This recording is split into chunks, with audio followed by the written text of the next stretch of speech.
오늘은 약할 때에도 꿈을 주시는 하나님, 우리가 연약할 때에도 놀라운 꿈을 주시는 하나님이라는 제목으로 하나님이 주시는 은혜를 받고 새로운 힘과 용기와 능력을 얻기를 바랍니다. 어떤 일이 크게 이루어지고 좋은 결과를 얻는 것을 비유할 때에 우리는 대박이 났다, 그렇게 말합니다. 특별히 한순간에 아주 많은 재물을 얻는 것을 최고의 대박이라고 사람들은 말합니다. 그러면 변변치 않은 사람이 세상에서 크게 되는 것은 뭐라고 할까요? 인생의 대박이라고 말할 것입니다. 인생의 대박. 변변치 않은 사람이 아주 훌륭한 사람이 되는 것을 인생의 대박이라고 할 것입니다. 그러므로 사람들은 대박을 꿈을 꿉니다. 그런 대박이 날 수 있기를 기대하면서 살아갑니다. 그러므로 매주 한 번씩 복권을 사는 사람도 있습니다.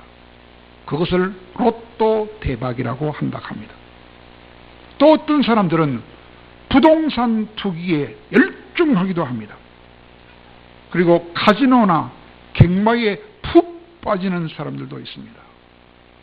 이런 사람들에게 대박의 꿈이 다 이루어지면 좋겠지만, 그러나 허황된 꿈으로 끝나버리기도 합니다.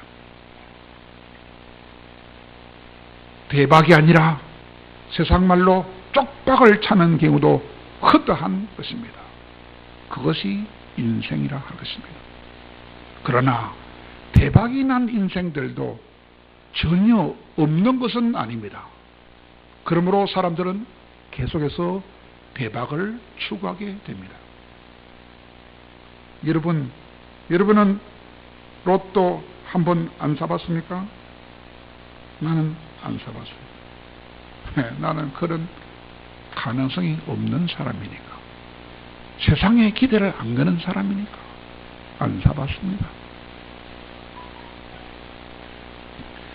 여러분, 성경에서 대박난 인생을 찾는다면 누굴까요?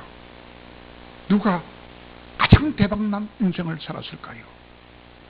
누구냐 해도 나는 단연 요셉이라고 말하고 싶습니다. 요셉에는 특별한 재주도 없었어요. 특별한 가문 출신도 아니었어요. 그럼에도 불구하고 그는 수직상승해가지고 온 세상을 다스리는 총리가 되었습니다. 바로 왕보다 더 높은 총리가 되었어요. 그래서 엄청난 기근에서 다 사람들이 굶어 죽어야 할 그때에 모든 사람들을 다 구원하는 구원의 왕이 되었습니다. 그러니까 그는 정말로 대박 인생을 살았던 사람입니다. 대박 인생. 요셉이가 그런 대박 인생이 주인공이 될 수 있었던 것은 바로 꿈 때문이었습니다. 그는 꿈의 사람이었기 때문입니다. 하나님이 그에게 위대한 꿈을 주셨고 그는 그 위대한 꿈을 간직했기 때문입니다. 여러분, 인생은 하나님의 손에 달려 있습니다. 하나님의 손에 달려 있어요. 하나님이 우리를 크게도 하시고 작게도 하시고, 하나님이 우리를 부자로 만들기도 하시고 가난뱅이로 만들기도 하시기 때문입니다. 하나님의 손에 달려 있습니다. 그런데 바로 그 하나님이 너무너무 감사하게도 우리같이 연약한 자들을 너무 사랑하셔서 복을 주셨습니다. 오늘 이 자리에 나와 있는 여러분들은 최고복을 받은 분들입니다. 최고복이 무엇입니까? 수많은 모래 같은 사람 중에서도 특별히 천에 하나 만에 하나 구별을 하셔서 하나님의 가장 사랑받는 하나님의 자녀로 택해 주셨기 때문입니다. 그것이 바로 가장 감사할 일 아닙니까? 우리를 가장 귀하게 보시고 자신의 가장 귀중한 자녀로 삼아 주셨으니 그런 자들은 바로 인생의 대박 맞은 인생이라 그 말입니다. 여러분이 바로 인생의 대박의 주인공인 줄 믿으시기 바랍니다. 주님이 세례 요한에 대하여 말씀하셨습니다. 여자가 낳은 사람 중에 세례 요한보다 큰 사람이 없다고 말씀하셨습니다. 또 예수님이 말씀하셨습니다. 그러나 천국에서는 가장 작은 자라도 세례 요한보다는 더 크다라고 말씀하셨어요. 이 말이 무슨 말입니까? 우리는 믿음으로 이미 천국에 간 사람들이에요. 믿음으로 천국 백성이 되었기 때문에 우리는 세례 요한보다도 더 큰 자가 되었다 그 말입니다.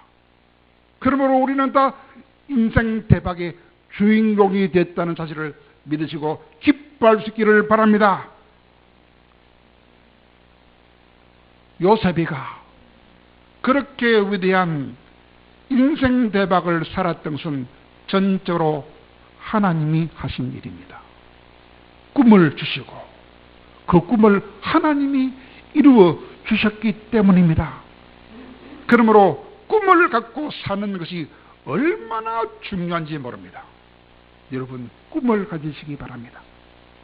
큰 꿈을 가지시기 바랍니다. 위대한 꿈을 가지시기 바랍니다. 그런데 야곱이는 그렇지 못했어요. 야곱이는 요셉의 아버지 되는 야곱은 아직도 꿈을 갖기가 어려운 상태였습니다. 그는 아직까지 꿈을 가질 수 없는 사람이었습니다. 왜냐하면 그는 그때 도망가는 사람이었어요. 도피자였습니다. 당장 목숨부터 부지해야 하는 사람이었어요. 먼저 살고 봐야 하는 사람이라. 그러니까 꿈을 꿀 여유가 없어요. 어머니하고 야곱이가 자기 어머니인 리브가와 공모해가지고 자기 형님한테 주어야 할 축복권을 훔쳤어.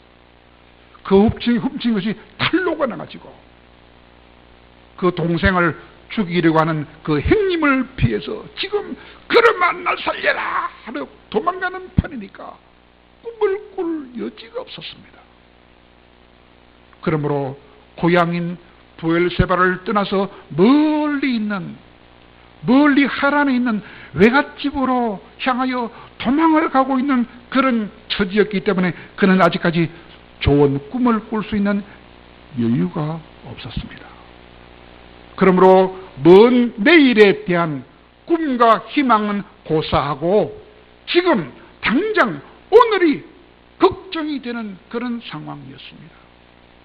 그는 도망가는 길이 그 길이 안전할지 그는 걱정이었습니다. 도망가는데 강도가 나타날지 걱정이었어요. 외갓집에 무사하게 도착할지 그것이 걱정이었어요. 호랑이가 나타날까 잡아먹을까 걱정이었습니다. 또 외삼촌 집에 가면 반갑게 맞아줄지 쫓겨날지 걱정이었습니다. 그리고 외갓집에 있다 할지라도 그곳에 형님이 찾아와가지고 그를 죽이지는 않을지 그때까지 안전하게 외갓집에서 지낼 수 있을지 걱정이 태산 같았습니다. 그런 상황에서 그는 꿈은 꿀 수도 없었습니다.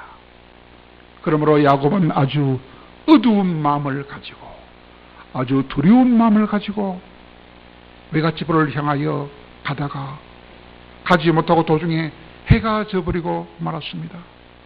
그러므로 길에서 하룻밤을 지내야 했습니다. 텐트라도 가져갔는지 모르겠습니다. 돌을 베개 삼아서 잠을 청해야 했습니다. 그런데 그렇게 잠이 들었던 그 괴롭던 밤이 그에게는 아주 특별히 좋은 밤이 되었다는 것입니다. 너무나 괴로웠던 밤인데 너무나 특별한 좋은 밤이 되었다는 것입니다. 왜냐하면 그날 밤에 하나님이 나타나셔서 그에게 놀라운 꿈을 주셨기 때문입니다. 여러분 지금 힘듭니까? 오늘 밤이라도 주님이 나타나셔서 여러분에게 좋은 꿈을 주시기를 바랍니다. 꿈에 보니까 하늘에 닿은 사닥다리가 놓여 있는데 그 사닥다리를 천사들이 오르락 내리락 하는 장면이 보이는 거예요.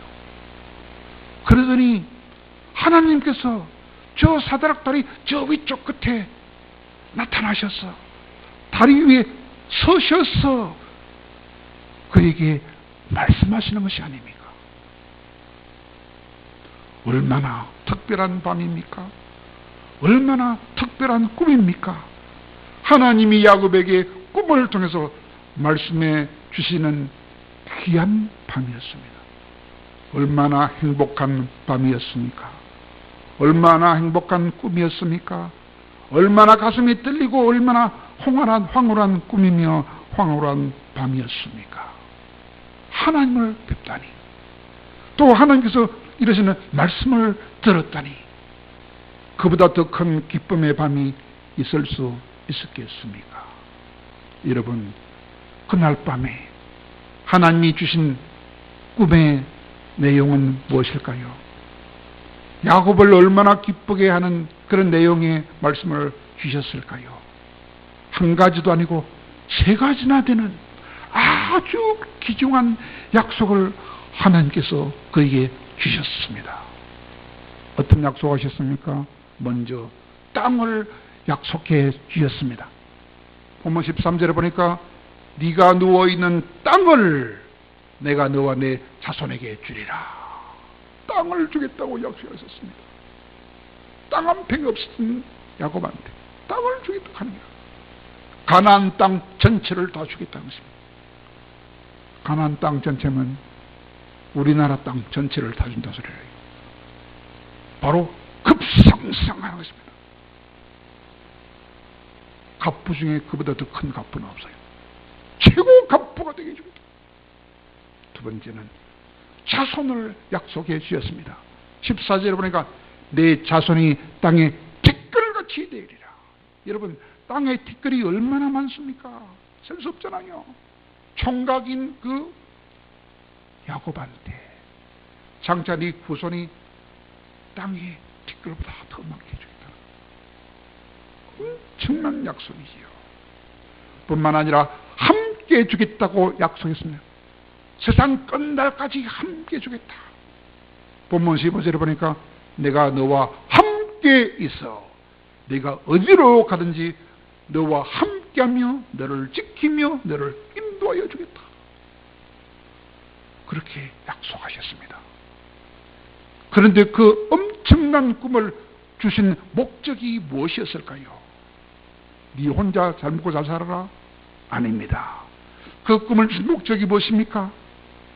야곱이와 그 후손을 통해서 세계 모든 족속이 다 복을 받게 하는 그런 엄청난 복을 주겠다는 것입니다.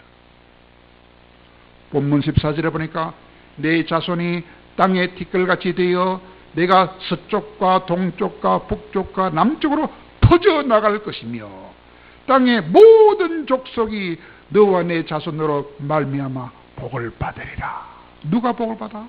땅의 모든 족속이 너 때문에 복을 받게 해주겠다 하는 거예요. 엄청난 복을 약속받았습니다. 하나님이 늘 야곱과 함께 해주시고 늘 지켜주시고 다시 고향으로 돌아올 때까지 이끌어 주시되 땅만 주시는 것이 아니고 후손만 주시는 것도 아니고 그 복 외에도 그와 후손을 통하여 땅의 모든 족속이 복을 받게 하는 대박 인생을 살게 해주겠다고 약속하신 것입니다. 이렇게 놀라운 대박의 복을 하나님이 야곱에게 주겠다고 약속하셨던 것입니다. 하나님의 말씀이 바로 약속이었습니다. 하나님의 그 말씀이 바로 꿈이었습니다. 그것은 정말로 상상도 하기 힘든 약속이었으며 상상도 하기 힘든 놀라운 꿈이었습니다. 야곱은 하나님이 그에게 주셨던 그 엄청난 꿈을 어떻게 잊을 수가 있겠습니까? 평생 동안 잊혀지지 않는 유명한 그림처럼 그 꿈은 그의 가슴 속에 깊이 품어졌을 것입니다. 그리고 하나님이 그에게 주신 그날 밤에 그 꿈을 간직하고 붙들게 해 주셨을 것입니다. 그랬더니 하나님께서 꿈에 주셨던 그 약속이 그대로 다 이루어진 것입니다. 땅에 대한 약속도 이루어졌습니다. 자손에 대한 약속도 이루어졌습니다. 함께 주겠다고 한 함께 해주심에 대한 약속도 이루어졌습니다. 뿐만 아니라 그의 후손을 통하여 세계의 모든 족속이 복을 받는 놀라운 약속도 이미 이루어졌습니다. 왜 그렇습니까? 야곱은 이스라엘이지요. 그 이스라엘 후손 유대인들을 통하여 복음이 온 세계에 전파되어서 우리들도 하나님의 자녀가 되지 않았습니까? 그 약속이 이미 다 우리를 통해서도 다 이루어진 것입니다. 그렇다면 야곱이 그런 엄청난 대박 인생의 축복을 받은 것은 무엇 때문일까요? 그가 아주 특별한 사람이라서 그런 특별한 복을 받았을까요? 야곱은 정말로 의로운 사람이었을까요? 야곱은 정말로 완전한 사람이었을까요? 야곱은 정말로 진실하며 하나님을 경외하며 하나님 말씀을 잘 따르는 사람이었을까요? 아닙니다. 결코 아닙니다. 야곱은 훌륭한 사람이 아니었습니다. 야곱은 자기 욕심을 위해서 형님의 약점을 이용할 만큼 아주 교활한 사람이었습니다. 배가 고팠던 형님의 약점을 이용하여 팥죽 한 그릇으로 장자권을 가로챈 아주 비겁한 사람이었습니다. 야곱은 나이가 많아서 눈이 어두워진 아버지를 속이고 장자의 축복을 탈취한 아주 도둑놈 같은 야비한 인간이었습니다. 야곱은 얼마나 약은 사람이며 얼마나 약삭 빠른 사람이며 얼마나 계산이 빨랐던 사람입니까? 그렇게 놀라운 약속을 하나님으로부터 받았다면 기뻐하며 감사해야 하지 않겠습니까? 이제 하나님만 사랑하겠습니다, 하나님만 기뻐하며 섬기겠습니다라고 말해야 하지 않았겠습니까? 그러나 야곱은 그런 말을 하지 않았습니다. 그렇게 단순하고 순수한 사람이 아니었습니다. 계산이 참 빠른 야가 빠진 사람이었습니다.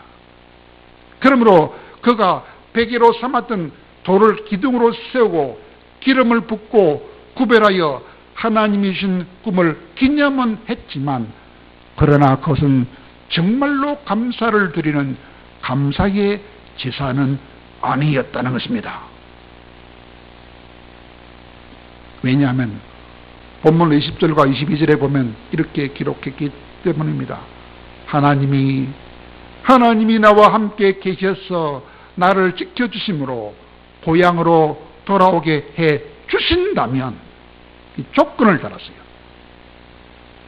하나님이 나를 지켜서 고향으로 돌아오게 해 주신다면 그때야 비로소 하나님이 내 하나님으로 삼고 그때야 비로소 기둥으로 세운 돌을 하나님의 진을 지어줄 것이며 그때야 비로소 하나님이 주신 모든 것에 대한 10분의 1을 드리겠습니다.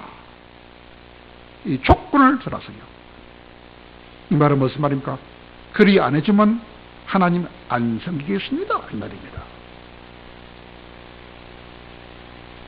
그리고 야곱은 약속의 말씀을 결코 굳게 붙드는 사람이 아니었습니다. 아주 희미하게 붙드는 희미한 사람이었습니다. 그가 하나님의 도우심과 보호하심과 은혜로우심을 온전히 의지하고 살았다고 말하기가 힘이 듭니다. 그는 믿음이 온전한 사람이 아니었습니다. 왜냐하면 그가 외삼촌 집에 살 때에 너무나 인간적인 방법, 너무나 세속적인 방법을 보이면서 그는 살았기 때문입니다. 예를 든다면 야고비가 수고한 대가로 외삼촌이 니는 아롱지고 점이 있고 검은 양을 가져라 라고 허락을 하자 그는 자기 양의 숫자를 불리기 위해서 아주 교활한 방법을 사용했습니다. 물가에서 5만 가지 나무 껍데기를 벗겨 가지고 그것을 보게 해가지고 아롱다롱한 것이 나오게 하고 튼튼한 것이 오면 지그로 하고 약한 것이 오면 외삼지그로 하고 얼마나 비열하고 얼마나 교활한 방법을 사용했는지 모릅니다. 그것을 보면 야곱이 얼마나 하나님을 의지하지 않고 하나님의 은혜를 의지하지 않고 자기 방법대로 자기 짧은 머리 생각으로 계산적으로 살았던 사람임을 알 수 있습니다. 야곱은 믿음의 사람이 아니었습니다. 훌륭한 사람이 아니었습니다. 야가 빠진 사람이었습니다. 그러나 하나님은 그런 비열한 야곱한테, 그런 믿음도 온전하지 못한 야곱한테 꿈을 주시고 큰 꿈을 주시고 그 꿈을 하나님이 이루어 주셨던 것입니다. 하나님의 그 크신 사랑은 야곱이 비록 순전하지 못한 사람이었지만, 진실하지 못하는 사기꾼 같은 사람이었지만, 그런 야곱한테도 꿈을 주시고 큰 꿈을 주시고 하나님이 그 꿈을 이루어 주셨던 것입니다. 하나님은 하나님의 최고의 꿈이 무엇입니까? 전 인류를 구원하는 그 꿈입니다. 그 꿈을 그 형편없는 비열한 야곱한테 주셨던 것입니다. 내가 흠이 많은 너를 통해서도 내게 그 큰 꿈을 내가 너를 통하여 이루겠다. 하나님은 인류를 구원하는 일에, 그 큰 일에 흠이 많은 사람들을 불러주시고 흠이 많은 사람들에게도 꿈을 주시고 흠이 많은 사람들을 통하여 그 꿈을 하나님이 이루어 주시는 것입니다. 우리가 달라서 꿈을 주시는 것이 아닙니다. 우리는 다 못난 사람들입니다. 못난 우리를 하나님이 자녀로 삼아주셨습니다. 그것 때문에 우리에게 꿈을 주시는 것입니다. 그러므로 우리는 하나님, 나는 약합니다, 못합니다. 나는 부족합니다, 못합니다. 나는 믿음이 없으니 못합니다. 내한테는 기대도 하지 마세요 라고 스스로 포기하면 안 되는 것입니다. 하나님은 우리 믿음보다 더 크게 일하시고 우리 인격보다 더 많은 것을 이루어 주시는 고마운 하나님이시기 때문입니다. 그러므로 주님은 우리에게 말씀하셨습니다. 겨자씨만한 믿음만 있으면 할 수 있다. 여러분, 오늘 주일날 밖에 놀러 안 가고 오늘 하나님의 날인 줄 알고 이 자리에 오신 여러분은 믿음이 겨자씨보다 훨씬 큰 믿음을 가진 자들만 옵니다. 겨자씨가 얼마나 작은데요. 경상도 말로 뭐라 하지요? 눈꽃이 뭐 한마다 눈에 볼똥말똥할 정도로 적은 것이 겨자씨인데, 겨자씨만한 믿음만 있어도 너희들은 내가 한 일보다 더 큰 일을 할 수 있게 해주겠다. 그렇게 말씀하셨어요. 오늘 이 자리에 오신 분은 겨자씨보다 훨씬 더 큰 믿음을 가졌어요. 겨자씨보다 적은 믿음을 가진 자는 오늘 다 빠집니다. 틀림없어요. 오늘 너무 많은 자들이 빠졌어요. 참 불쌍합니다. 하나님은 야곱과 똑같이 우리도 사랑해 주셨습니다. 그러므로 우리들에게도 하나님은 꿈을 이미 주셨습니다. 아니 목사님, 우리한테 무슨 꿈을 주셨습니까? 내가 밤새도록 기도도 안 했는데. 아닙니다. 벌써 주셨습니다. 언제 주셨습니까? 예수 믿겠다고 말할 때 주셨습니다. 좀 더 구체적으로 말해보세요. 언제인데요? 이미 성경을 통해서 우리에게 이미 주셨습니다.